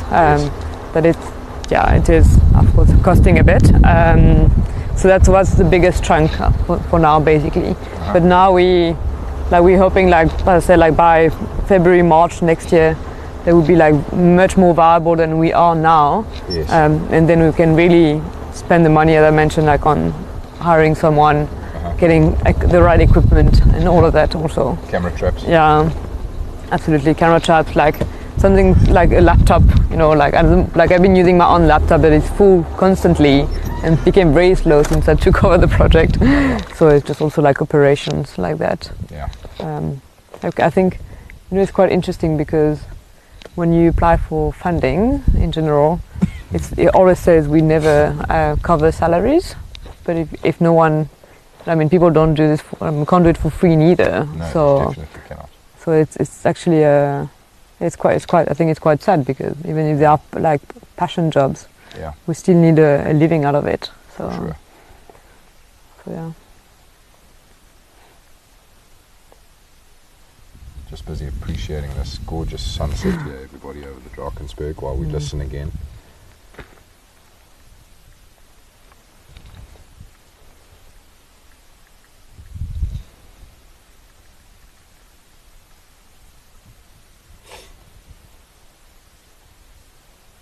Betty, you definitely need to come back out to Africa to search for cheetah with us. Just let us know when.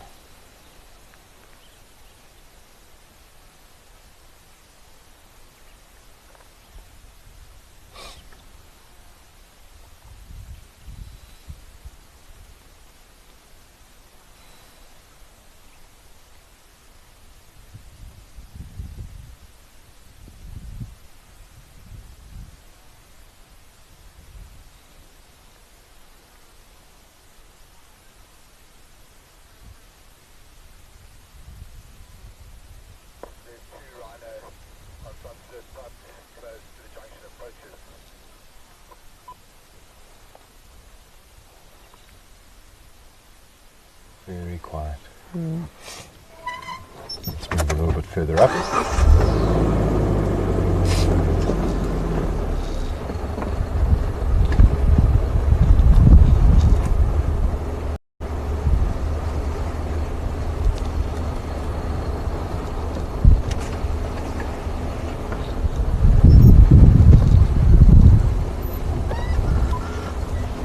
Go ahead. Check them out in regards to the deep spread. Not far below Leopard, and there are 2 alarms calling north of Leopard at the moment. Copied. I'm not far from you and I've been switched off. I didn't hear those kudu. How close are they to Leopard and Krip? They're probably 100 meters or so. Okay, copy, thanks. I'm turning around.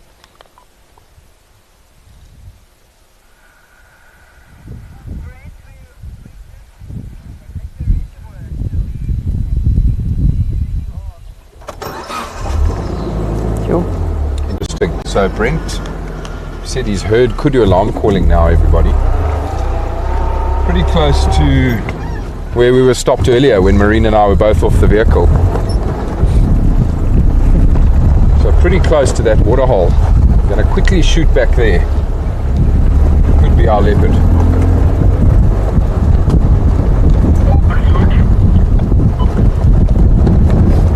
It's crazy how the excitement it rushes through the blood, you know, like yeah, it's amazing feeling.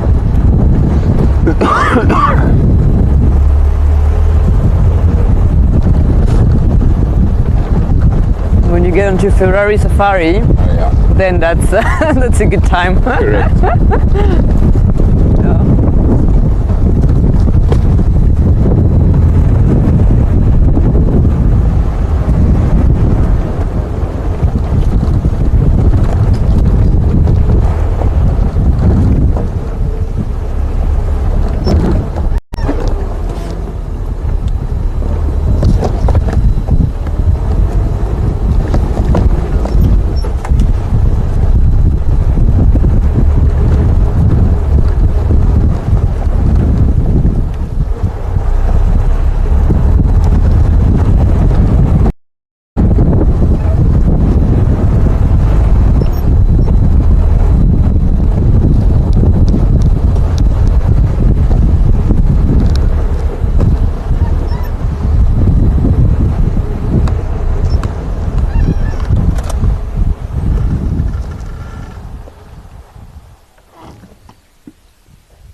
Can't hear the kudu.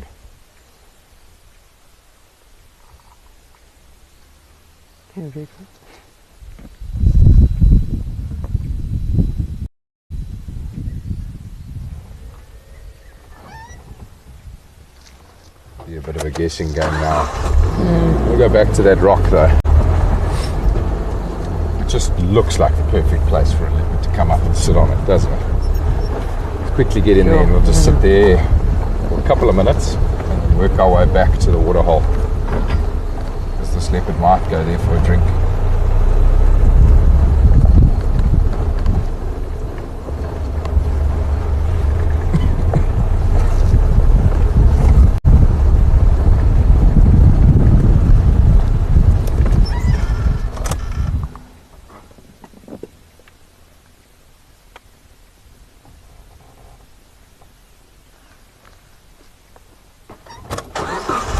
Sounds like there's another vehicle in this area as well. I don't think it's Brent. Could be.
Brent. You can hear him talking.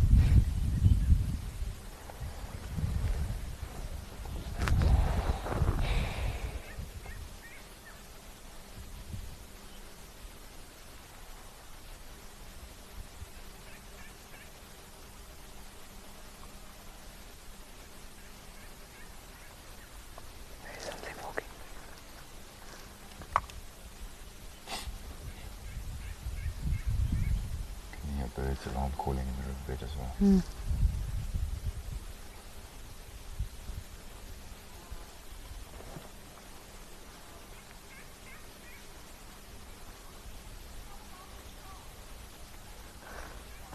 Yeah.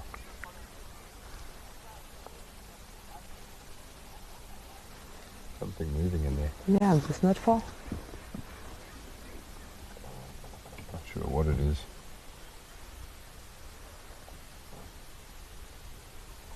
Almost hear branches snapping, so it could be a number of different things. Yeah. Elephant, rhino, pushing up the bank there, baboons in the trees.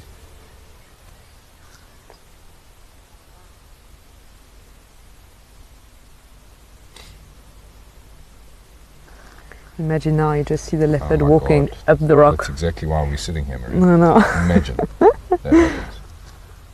She just comes striding up over that rock and lays down there and stares at us. Yeah.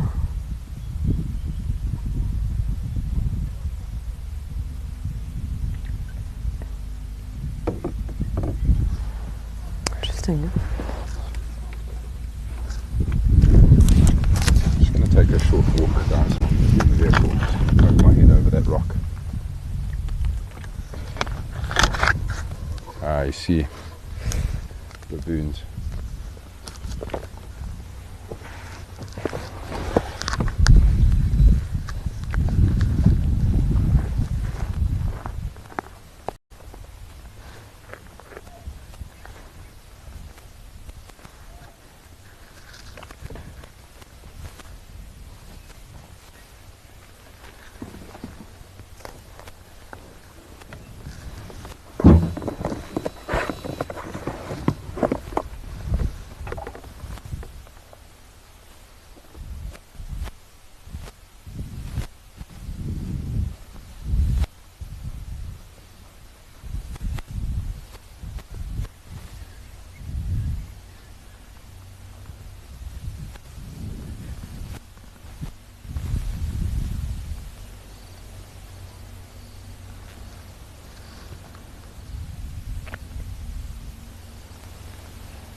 Hello, why is that leopard, Brent? I'm pretty sure I spooked him. Really? But yeah. Hello. How are you? Nice seeing you. Hello, Gareth. Hello, Brent. Amazing. There.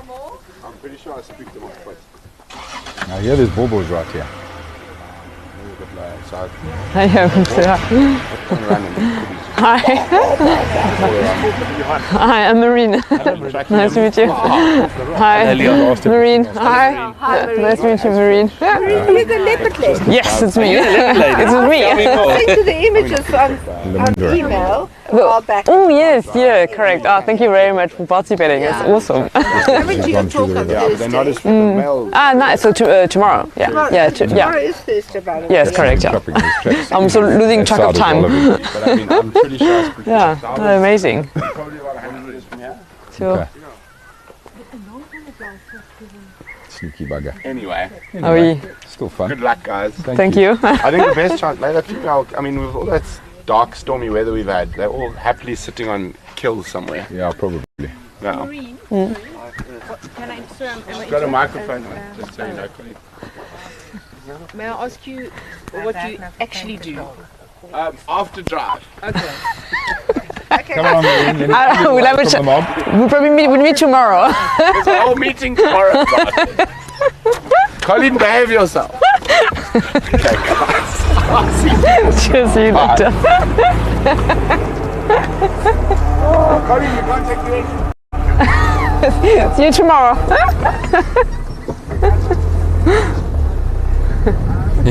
Yeah, exactly, Michael. You've nailed it. Might as well get the drinks out and have a sundown. Eh? Not a bad idea. That's true.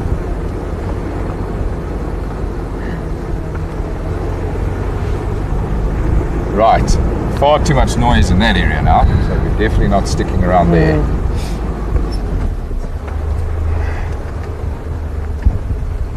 But it looks like it's definitely around though, eh? Yeah, 100%. He's definitely here. Yeah. I'm going to go back up where we were earlier. One last throw of the dice. Beautiful section this here on the eastern side of the river. Maybe we get lucky with him coming up now. Maybe we're getting closer and closer, eh? But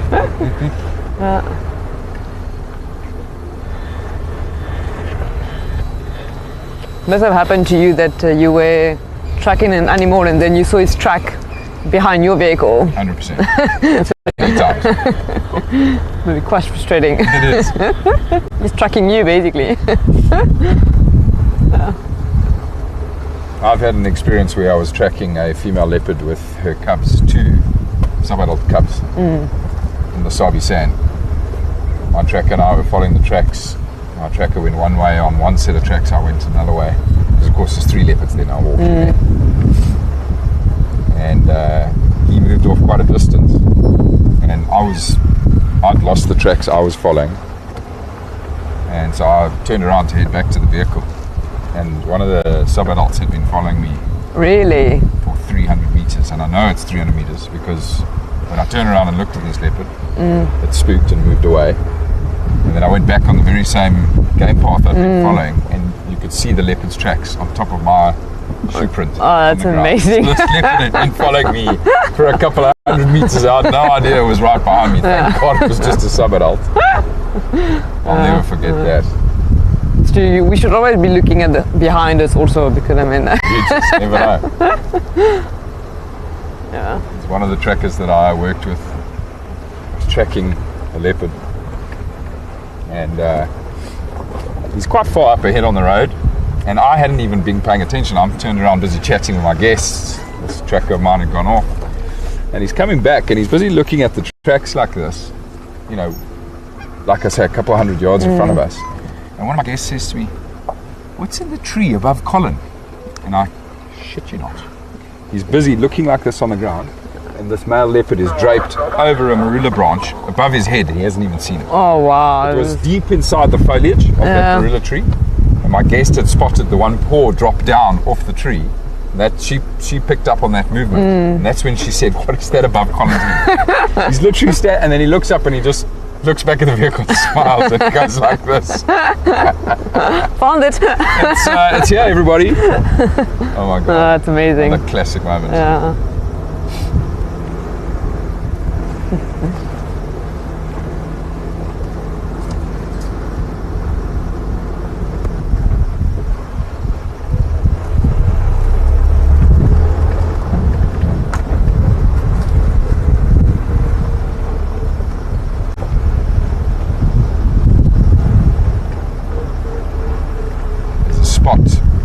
Where we'll stop just up ahead, everybody. Just before you descend into the riverbed itself here, we know that we have the gremlins in the riverbed, but the spot up ahead here is a great spot where you can look up, back up river and a little bit down river. It's like a good horseshoe in the river here. We'll just sit there for our last 5 minutes. So we've now moved quite a distance from where Brent had the tracks, where the baboons were chatting amongst themselves. That leopard's gone around all of that disturbance, come back along the river up this way.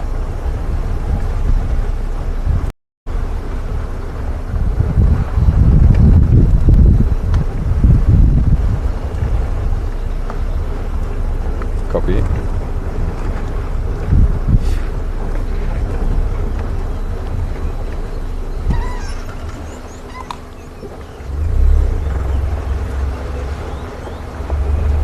Come on, kitty cat.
the spot. Just hope the gremlins don't bother our signal in here.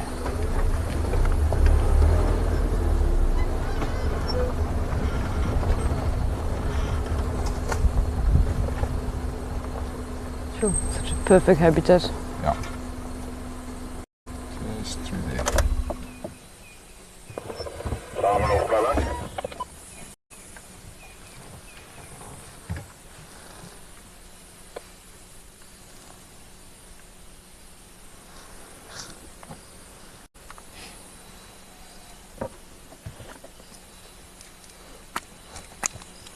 Studio shutting down.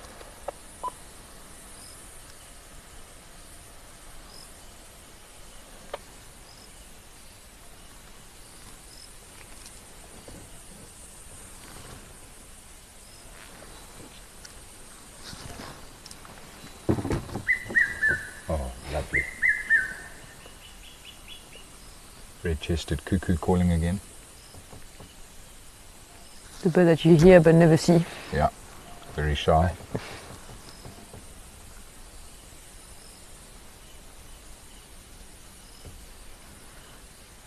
Right, well, folks, before we wrap up for this afternoon's live safari, I just want to again say thanks, Marine. Yeah. Thanks for coming to join us.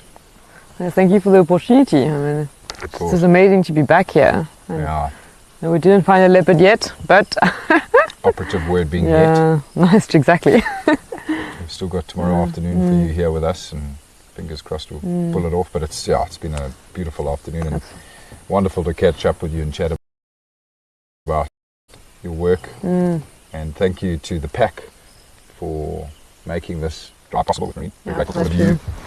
Yeah, And- thank you everyone. Thanks to you, we can do that. That's Yeah. amazing. Again, Yeah. just a reminder for those who do want to join us tomorrow, please do join us tomorrow afternoon again at 4:15. Yeah, all the proceeds, as mentioned, help Marine with her efforts and her Ingwe project. And you never know, we might be showing you a leopard tomorrow afternoon.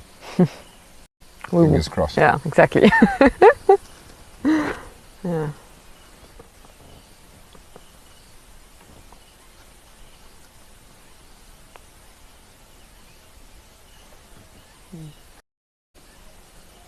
In any case, it was just amazing to be back here, back in the bush, just smelling the bush also. Yeah, Yeah, that's just incredible. the smells, the sounds. There's so much more to it than just the big animals, hey? No, it is, yeah.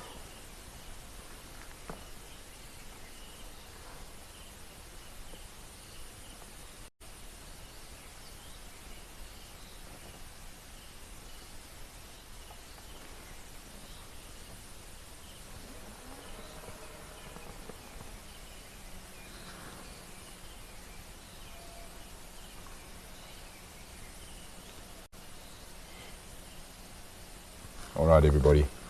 Sadly, this is goodbye for now. Thank you so much for joining us, and very cool to have Marine, and very excited about tomorrow's drive, everybody. So we look forward to seeing those of you that can join us tomorrow afternoon, and otherwise, a brilliant day. Thanks for your efforts. Thank you very much, everyone, and hopefully see you tomorrow. And we'll be able to chat directly, which would be quite amazing as well. Yeah, it's going to be awesome. Yeah, but tomorrow it's Leopard Day. I like that. No pressure. Yeah. But Positive thinking.